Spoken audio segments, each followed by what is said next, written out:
What is crack-a-lackin', fellow thermonuclear AFers? I am Dan Valley coming at you with part two of this week's mailbag. Before we get started, the usual reminders. If you've never checked us out before, please remember to subscribe to us. Apple, Spotify, YouTube. Like and comment on YouTube to help the algorithm love us back. If you've done all those things, remember to leave reviews on Apple and Spotify. Those help us out a ton. And if you've also done that, join our Discord. The link is in the podcast and YouTube description. Also, tell people about us, retweet our promos on Twitter, shout us out on Twitter, quote stuff we've said on Twitter. I will engage if Grant or I are tagged or HardwoodKnocks at HardwoodKnocks is tagged. But word of mouth also, tell people about us, friends, family members, acquaintances, coworkers, whoever. Appreciate everyone who's ever done that. If you've ever recommended us to someone and they've actually taken you up on it, please feel free to let me know. Those are always good stories to share. Before we dig into part two of the mailbag, I'm going to add one more question. I had one straggler that I didn't cover, and it comes from Pito in Discord. Between those teams that actually have a chance of drafting him, which one would take the smallest leap forward if they got Victor Wembanyama on the roster? That's a fascinating question, and I think so. You can go take this one of two ways, and is there just a team you don't believe in, and so you think Victor Wembanyama comes in, and it's not just that they don't have a lot of talent, but you don't trust them to develop Victor Wembanyama, or is it just you think it's a team that's so far away from competing, maybe not even trying, you're not going to see this material impact in how they're playing, and so I think the two teams that stand out here. One, Houston springs to mind. They have like a lot of mishmashy talent, and I guess they could add James Harden over the summer, or at least talent over the summer with all their cap space. That's why I'm reticent to pick them. But you have Alperen Sengun and then Jabari Smith Jr. with Jalen Green and Kevin Porter Jr. You throw Victor Wembanyama into the mix. Just feels like it gets weird in terms of an offensive hierarchy and then how you're going to look to defend and who's getting a lion's share of the minutes, specifically on your front line.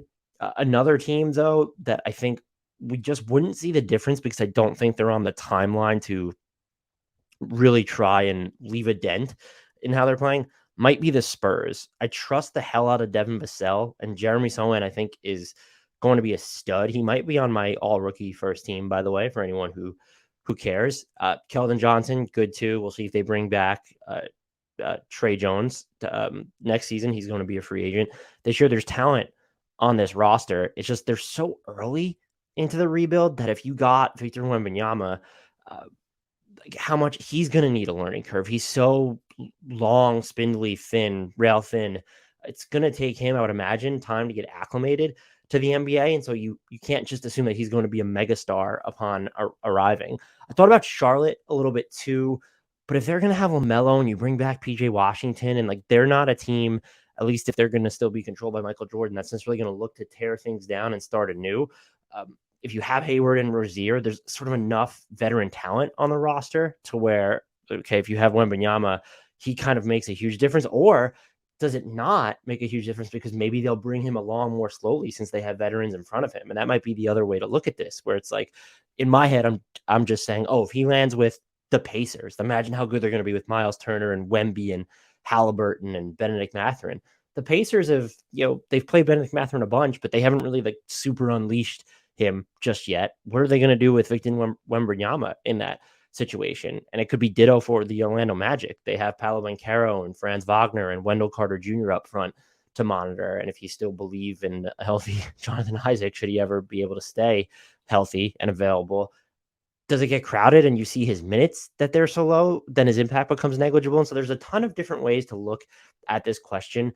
I ultimately think I'm not going to pick Houston just because I think they're going to have cap space and do stuff with it. And even if you don't believe in the roster, there'll probably have just been enough talent assembled there. I'm going to go with San Antonio just because they're still so far away that, yes, the fully actualized version of Victor Wembanyama makes a huge difference and puts them on the right track. It's just going to take you a while to get that fully actualized version of Victor Wembanyama. And so if you get him, you're still going to be at a disadvantage when you look at the point of attack creation. It's okay, you're going to lean on him and so on and Devin Vassell. And if you bring Trey Jones back and Keldon Johnson, those are not necessarily the perfect players to do that. So the Spurs are my pick. I recognize that could be wrong. It might be safer to go the opposite route though that I was lining up for. So it's a great question, Pito, but I think you could go Charlotte just isn't going to play him as much, or maybe Indiana wouldn't play him as much. Utah would play him a ton if they win him. If they got him, Oklahoma City would play him a ton if they wind up in the lottery and get him. So I'm sticking with the Spurs just because of how far away they are. And I didn't mention the Pistons here, which is the team with the worst record in the NBA at this point and has technically the best. Well, since the flattened lottery odds, they have among the best chances of getting him with Cade and Jaden Ivey. I think Jalen Duren there. James Wiseman, too, if you want to throw him as part of their core, he would make a huge difference. And so they have sort of this, they're young, but there's a lot of guys. I look at what I just fully believe in Cade. Not healthy at the moment. We know that. And I know that he's not the most efficient player. You watch him. I just believe in him and that he's so more polished than some of his numbers suggest. You look at just sort of a year two leap or progress from Jalen Duren and Jaden Ivey. I could just see that being a team that becomes really good with Victor Wembanyama. And so I'm sticking with the Spurs as a cop-out because it feels like they are so far away and that they're not going to try to accelerate their process by bringing in other talent to complement Victor Wembanyama if they get Victor Wembanyama, not right out of the gate, at least. That'll close on my intro to the part 2 of the mailbag, which will begin right fucking now. Let's get to this question from Kill Haas, and it's related to the playoffs. We are coming off a season with epic scoring or epic lack of defense. What do you expect from the upcoming playoffs? More of the same from the season, or will they be more similar to past playoffs?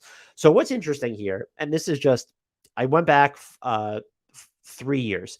The average offensive rating in 2019, 2020, this is all outside garbage time from cleaning the glass. The regular season, 110.8. The offensive rating on average was actually higher in the playoffs. It went up to a 111.8.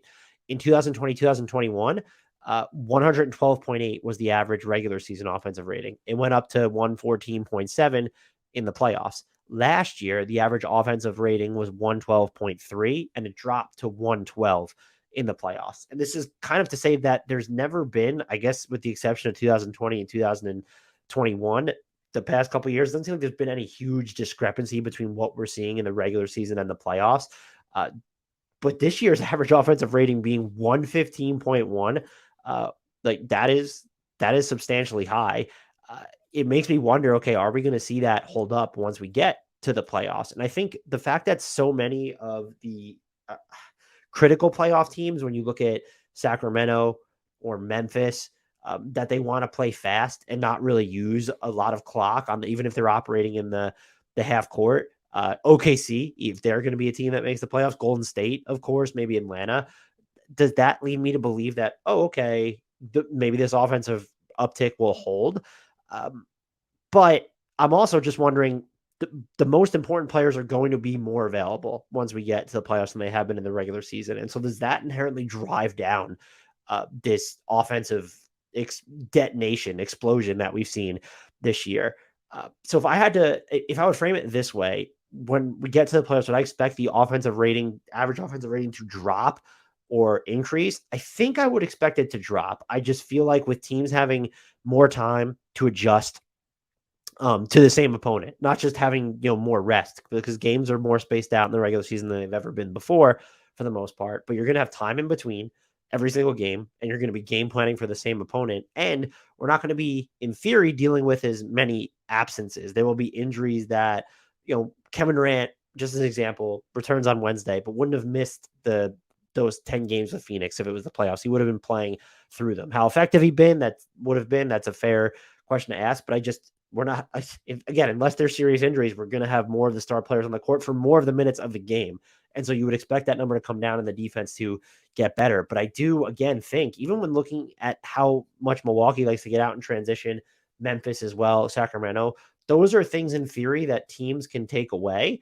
But if you're able to play at your cadence and get into transition, if you're a transition reliant team, that goes a really long way towards ensuring that there won't be an offensive drop off, as does sort of super tough shot making when you're looking at, look at what Donovan Mitchell can do against slow down defenses, or the same thing against Kawhi Leonard, where he doesn't have to have them in rotation. They can just hit ridiculously contested jumpers. Luka Doncic is there too. Steph Curry. I mean, the list goes on there, and it feels like we have more of those players than ever. And so I could, in theory, see myself being wrong. I just don't think I would expect the offensive eruption to the degree that we've seen it this year, where it just feels like, oh, another game, the over on the combined score cleared 250, no big deal. I can't fathom that becoming such a normal for the postseason. But I also didn't go back and say, well, how irregular would that have been for last season? Next question also comes from Muckle. I'm trying to catch up on questions that I missed last time. Who? This question is going to be tough. As the playoff picture comes into focus, what teams can be considered winners and losers of the season? For example, Kings are likely a winner regardless of their playoff outcome. Blazers and Bulls likely two losers. Some teams will be TBD based on playoff outcome. 76ers, Nuggets, for examples. So yeah, I would leave off the teams like there's going to be so much that we have to determine about, even the Clippers, the Sixers, the Nuggets, as you mentioned, yeah, they've been at the top of the West all year, but if you bow out early, so those are TBD. The Kings are a clear winner here, so that's a good one. Looking at clear winners, the Bulls are interesting because they've come on a little bit since the All-Star break, but they're still in 10th. I think Atlanta is a clear loser here, regardless of where they finish. It's a long shot that they'll avoid, be able to get to 6 and avoid the play-in. And that's not after making the DeJounte Murray trade. I think the cost has been hyperbolized when you look at how much they gave up. It wasn't this Rudy Gobert, Donovan Mitchell type haul, but you also don't make that deal with the intention of being the 8th best team in the East, and to be the 8th best team in the East, if you just trade away Kevin Huerter to help with your wiggle room under the tax. That's just a terrible look. So they're definitely a loser. I think the Raptors are still a loser of this season because of how good they were supposed to be. And now they put themselves in a situation where they're going to enter an offseason where Jakob Poeltl, Fred VanVleet, and Gary Trent Jr. are probably all free agents. GTJ and FEV have player options. And Jakob Poeltl is just hitting the open market. So you're going to have to pay all three of those guys. And then you have to start thinking about OG Anunoby's next contract. He's extension eligible. Pascal Siakam will be extension eligible. You're at a point where you really Precious Achiuwa, by the way, is extension eligible after this season. Has not had a great year. You start really reinvesting in a core that was underwhelming. And so Atlanta, Toronto stand out to me. The Bulls didn't do anything to short circuit their long-term future. This season's a disappointment, especially if you wanted them to sort of pivot at the trade deadline. I don't know if I think they're just losers, but they're not. I think the Raptors and the Hawks might be bigger losers relative to expectations. The Wizards are just losers because they're the Wizards. They're going to finish in 11th or 12th place and then pay KP and Kuzma a bunch of money to just do the same thing all over again next season. I think the Hornets are just straight up losers because they don't have a direction. They are going to get a very high draft pick, though. And so you pair a high draft pick with LaMelo, Mark Williams, PJ Washington. If you pay him, I just feel like they need to kind of still strip it down and to the studs and be like, hey, we have LaMelo, Mark Williams, this high draft pick, and that's the route we'll go. So I think losers there. I don't think our expectations were high enough for them to be mega losers elsewhere. Losers in the West, just concrete losers. I guess you could say the Mavericks are certainly a loser at this point. They're 11th. They wouldn't even make the play-in if the season ended today. And the Blazers, as Muckle mentioned, those are two teams that stand out to me as losers. And I think that's it. The Golden State, as long as they avoid the play-in, I guess if you want to call them a loser, that's fine. They don't have Wiggins right now, and they're still on pace to avoid the play-in. And even with the Clippers, those are teams where it's like, oh, let's see what happens in the playoffs because they're going to play well if they're at full strength or if they just put together a stretch that they're a title contender. In terms of winners, I would say that the Oklahoma City just putting themselves on the radar like this, where, hey, they're hovering around 500, even if they don't make the play-in, it's just been established that, wow, Jalen Williams is really good. Shai Gilgeous-Alexander is an MVP candidate. Josh Giddey's really coming along. This is a team going to have Chet Holmgren next year, cap space this year. They will be a force to be reckoned with immediately. They're a winner. Is Minnesota a loser? I don't know with them. They've fallen in between there. An East winner, I'd probably just say it has to be the Cavs. I mean, you could even argue the Heat are losers just because they might finish in play-in territory after making the conference finals last year. That's a tough look. So we could be heavy on potential losers. I think some of it's TBD, though. When you look at Atlanta and Toronto, it's okay. There are teams that they're in the play-in like Miami, but they don't have a path to just being like, oh, they won 2 playoff series and they're in the conference finals. You could see the Heat doing that.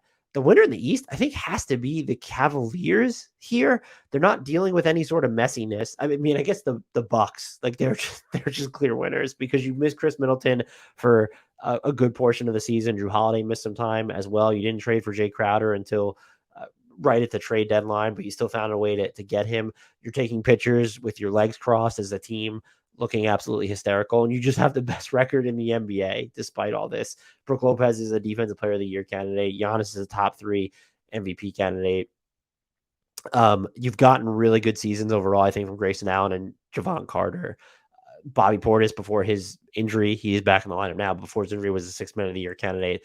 Definitely the biggest winners. I think that follows with the Cavs, though, just to be playing for, they're going to have a home court advantage playoff spot, and that's in year 1 of Donovan Mitchell. You've gotten this absurd offensive growth from Evan Mobley. Darius Garland, speaking of all NBA stuff, I might have 2 Cleveland guards on my all NBA teams. I feel like Darius Garland's season has really flown under the radar. If he was just a little bit less chaotic when it came to, he has that really nice in-between touch, but he just has these weird takeoff and angular points around the basket. If he was just a more consistent finisher around the rim, he'd probably be an all NBA lock for me. Definitely Cleveland as another big winner of this season so far, without question. This question, oh man, this one is such a brutal question. I tried to think of it for as long as possible, but I know I'm going to hate myself with the answer. Christopher asks, you have to erase one of these players' contributions to the league, MJ, Kobe, or LeBron. Who are you erasing from NBA history? We had a lot of Discord responses to this, and LeBron was the consensus answer, where it's where okay, like, I don't think he's viewed on the same iconic level as a Kobe or an MJ. Part of that, though, is those two, Kobe's not here anymore, MJ's not playing anymore. So the lore has had, and the mystique has had an opportunity to build up, but also with LeBron, because he made it to like a jillion straight NBA finals, Eastern Conference finals, you would be changing so much about that conference by getting rid of him.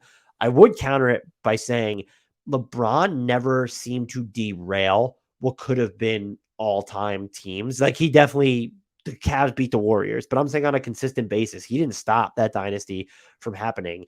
I would almost be more curious to see what happens if, from a perspective, not of a value proposition of saying, oh, this doesn't matter, but of a curiosity as to what the league would have looked like if you got rid of Michael Jordan. And so those two, those 6 championships, what teams stepped up? Like, is it just what does that mean for teams like the Jazz, who lost them in the NBA finals? Or just what does it mean to teams that ran into them constantly in the playoffs? The Knicks, the Pistons, the Cavs. It feels like a lot more franchises would have historical retrospectives that look a lot different at that point. And so I think I would go MJ here, just from the sheer curiosity standpoint, not as a I don't appreciate what he did for the league standpoint. But that's almost a mean question, Christopher. I do appreciate you asking it, though. I think it was a good one.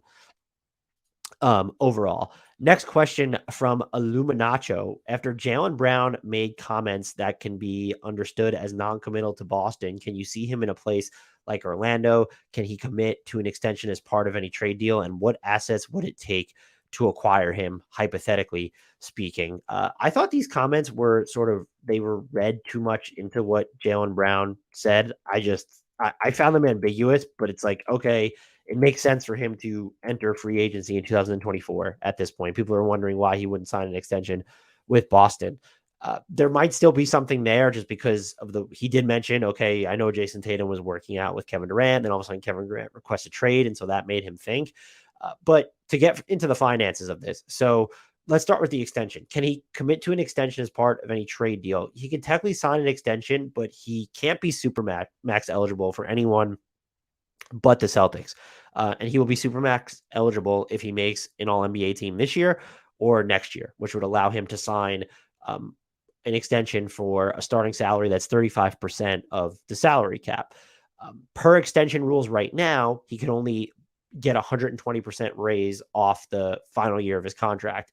That would allow him to sign an extension for $36.8 million.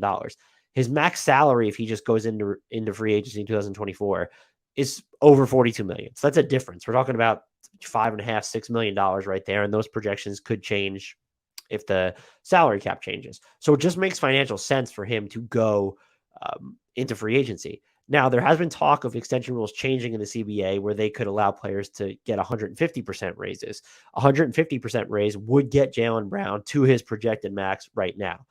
What becomes interesting about his future in Boston is if those rules go into effect or if he makes an all NBA team and becomes supermax eligible and then doesn't sign an extension, because that's when it would make financial sense for him to do so. That's when I think that we could start talking about him as a trade candidate where Boston can't risk losing him for nothing. So they have to take offers, or maybe he just asks for out and does the whole pre-agency amble.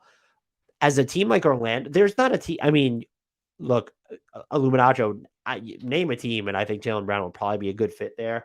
Orlando would be super interesting, having him, Franz Wagner, and Paolo Banchero, if you can keep that base core together. I don't know that you would have to, you might have to trade one of them to get Jaylen Brown, though. Maybe a Franz Wagner there. I also love Memphis for him. The Kings would be great. I just don't know if they have the equity to get him. You're looking at Keegan Murray and all your future draft equity. I don't really know if that's enough there.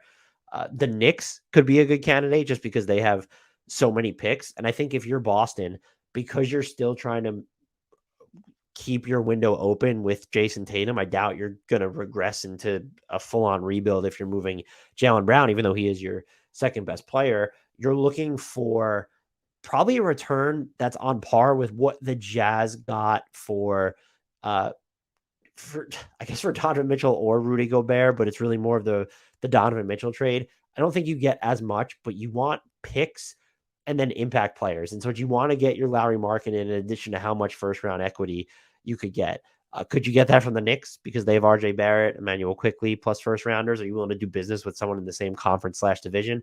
That's something to ask. The Pelicans, they certainly have the draft equity and even some of the players where it's, you're not trading Brandon Ingram for Jaylen Brown. You probably want to pair those two together, but you have picks, and CJ McCollum is someone who could help the Celtics.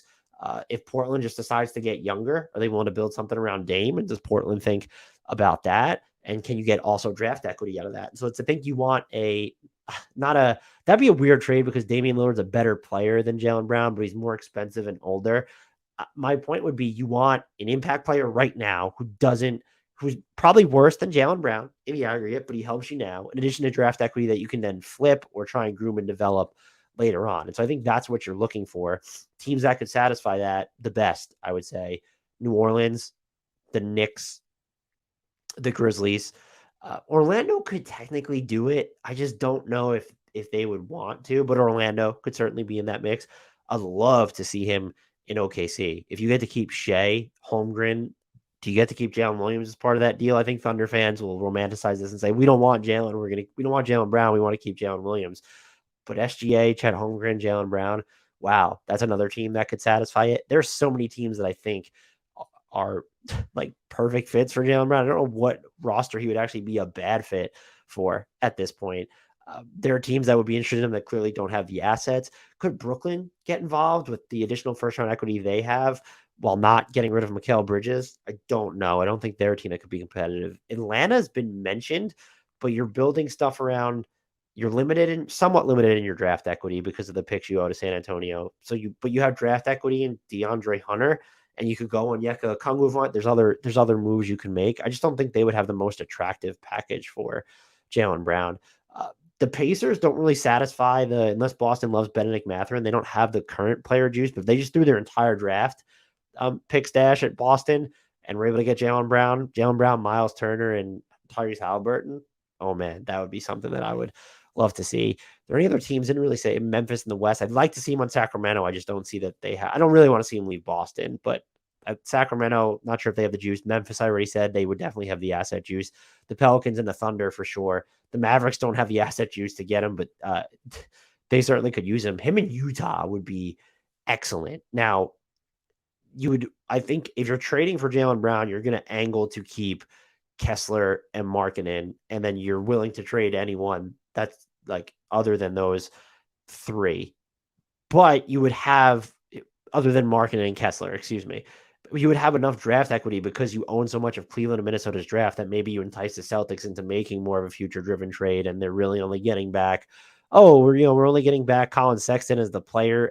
Colin Sexton and Akbaji is the player centerpieces in this deal, but that's okay because we got 8 draft picks. I'm hyperbolizing there, but that would be your route to go. I just don't know that they have the immediate player juice to get a deal done. And I think that will be the challenge if you're looking to trade with Boston, should it ever get to that point on the Jaylen Brown front, is they're not just going to want draft equity. They're going to want at least one immediately impactful player. And that winnows down the trade field where it's even is Golden State sound more enticing if they're willing to put distant first on the table uh, in addition to Jordan Poole? Does that get Boston thinking? If it's not Jordan Poole, do you throw Andrew Wiggins on the table in that scenario? Some people might argue that's a lateral move. I think Jaylen Brown is substantially better than Andrew Wiggins. So yeah, those would all be teams that I would keep an eye on. The Clippers, the Lakers, they're not going to be able to get involved. Milwaukee would be incredibly fun, but they're not even going to have the assets to get involved there. San Antonio just feels too early on. And again, San Antonio, even Houston, like if they were willing to put Jabari Smith Jr. on the table or this year's pick, I guess maybe they could get involved, but they just don't have enough proven talent to satisfy that part of the requirement for Boston in addition to the draft equity. This question is, we have two more questions. This went way longer than I wanted it to, but let's pump this out. Austin sent me this a while ago, and I promised him that I would do some research on it. But he asked about the NBA's revenue sharing. Woj had reported that 20 NBA teams received payment in the league's revenue sharing plan for last season. The Pacers got the largest share at 42.2 million.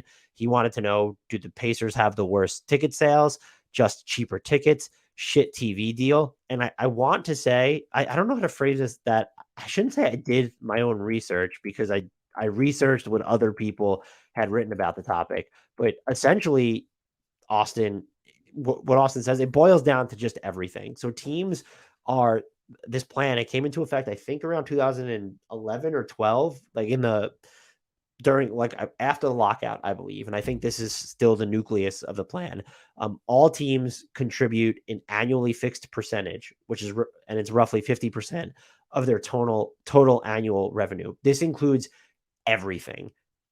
However, it's minus certain expenses such as arena operating costs, the operating costs it costs to sell that are incumbent of selling tickets. So you get to, it's essentially like write-offs that you could figure out there. What happens is they all pool 50% of what is their eligible revenue into this pool. And some of that's going to be lower for certain teams. The example, this came from the Business Journal. For example, one high revenue team could contribute 50% of its total revenue minus certain expenses for a total of $70 million going into a pool. A low revenue team could contribute total revenue of $45 million. After allocating to both teams the average team payroll of $58 million, the low revenue team would receive $13 million in revenue sharing to make up for the difference between its pooled revenue from the league's average payroll. That's really a mouthful, but what it ostensibly amounts to is 50% of what the Pacers are making is going to be less than 50% of the basketball revenue from the Lakers. And the reason it gets there, I think a lot of it has to do with, I don't think that arena stuff is going to impact it that much. The tickets could be a lot cheaper. That I don't doubt. If you look at the average price of tickets for games for the Pacers. Also, I don't believe that I know the Pacers don't have a lucrative local TV deal relative to what the Lakers would have, but I don't think that teams have to put their TV deals into this pool of money. And so this basketball, I might be wrong there, but I tried to find this out, but their total annual revenue that's thrown into this pool doesn't actually factor in their TV deal. They could have cheaper tickets. They are, this season as an example, they are the second lowest in terms of the percentage of the arena that sold out each game.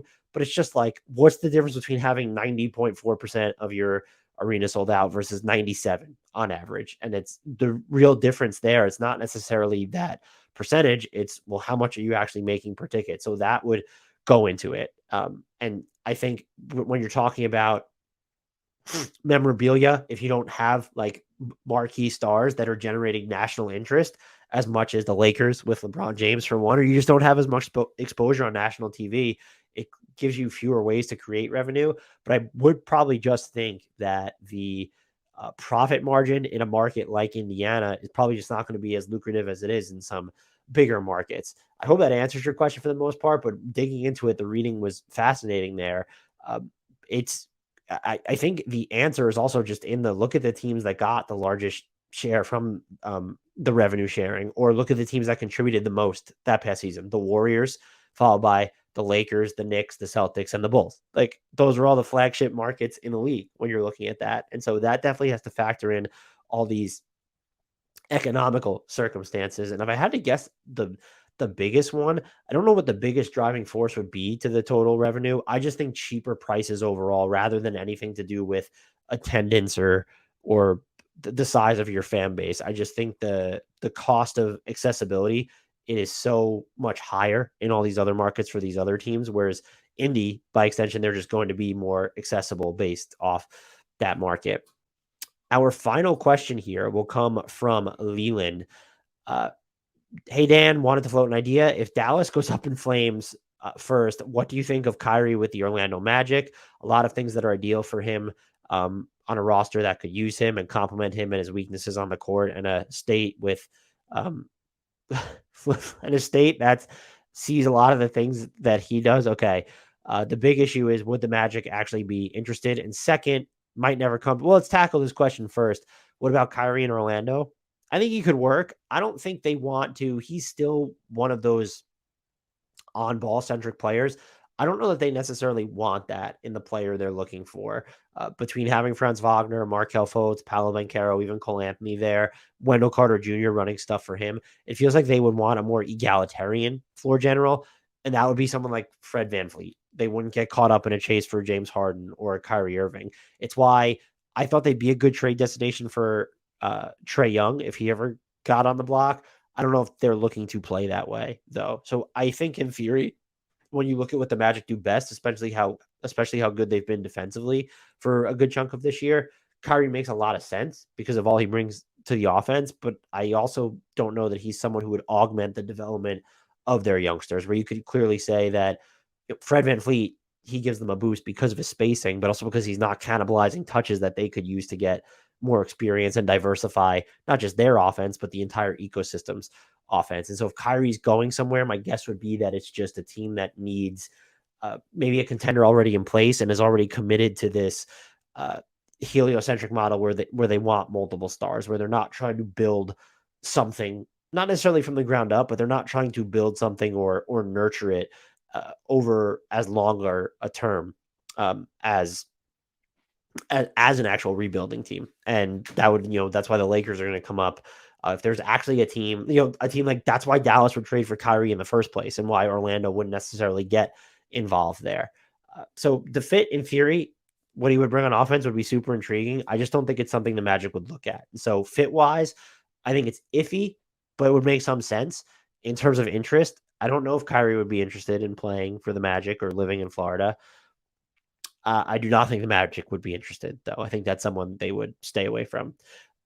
Leland also asked, and second, it might never come to it, but if Luka asks for a trade soon, are the Thunder best positioned to trade for him if he doesn't demand a trade to a particular market with assets like, say, your Knicks?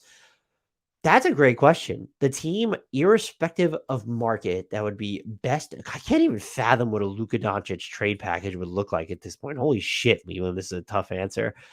The Thunder, by virtue of having all their draft picks, sure, but you have to look at like how far in are they going for them? I guess they do have somewhat palatable matching salary, but if you're not trading Shea, and I think the whole point would be let's pair these two together.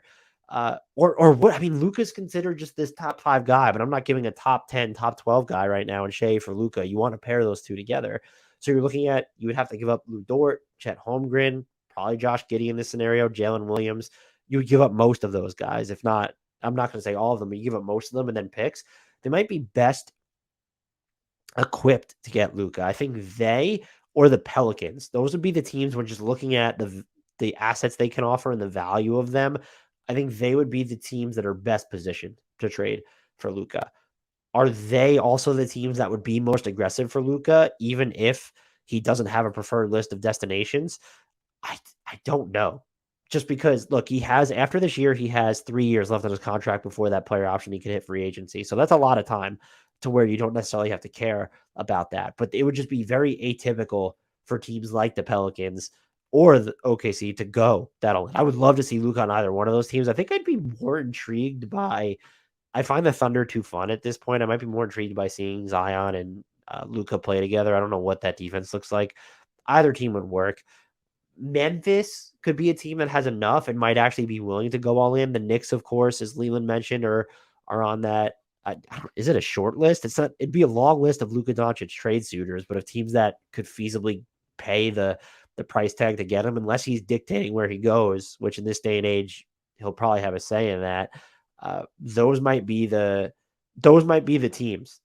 Uh, when you're trying to balance, do they have the assets and would they actually be willing to go after him? Memphis is one, the Knicks are another, the Pelicans and the Thunder. And I'd be reticent to even believe that the Thunder would commit to going after him. I guess you could make a case that Orlando has enough. A lot of these teams all of a sudden get on the radar as having enough if they're willing to give, if Orlando's willing to give up Paolo Banchero for Luka, that all of a sudden vaults them to the top of the list. Not the top of the list, but that all of a sudden vaults them into a different stratosphere of trade suitor. If whatever team wins the lottery this year and is willing to give up the number one pick for Luka Doncic, they would, Detroit, would they vault to the top of this list? If they're willing to trade Cade Cunningham, would they vault to the top of this list? And so it's tough to peg, but I think you want to look at teams that are probably more closer to contending for a title without Luka, so that when he comes, he pushes them over the top, and it makes more sense for them to, one, give up that much, and two, they have the best chance of keeping him long term, even again if he doesn't give a list of preferred suitors. That will do it for this mailbag. I hope you all enjoyed it. It was a long one.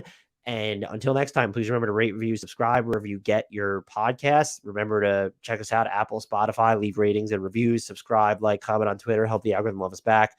We appreciate shout outs, let people know about us, word of mouth recommendations, retweet our promos. Again, like I said, quote us or something we said on the pod, or compliment us or whatever on Twitter. We appreciate it all. And until next time, and as always, I leave it to shout out to the one, the only, the indelible Frank Ntilikina. And also, I leave you with my apologies and Grant's apologies to Jared Allen.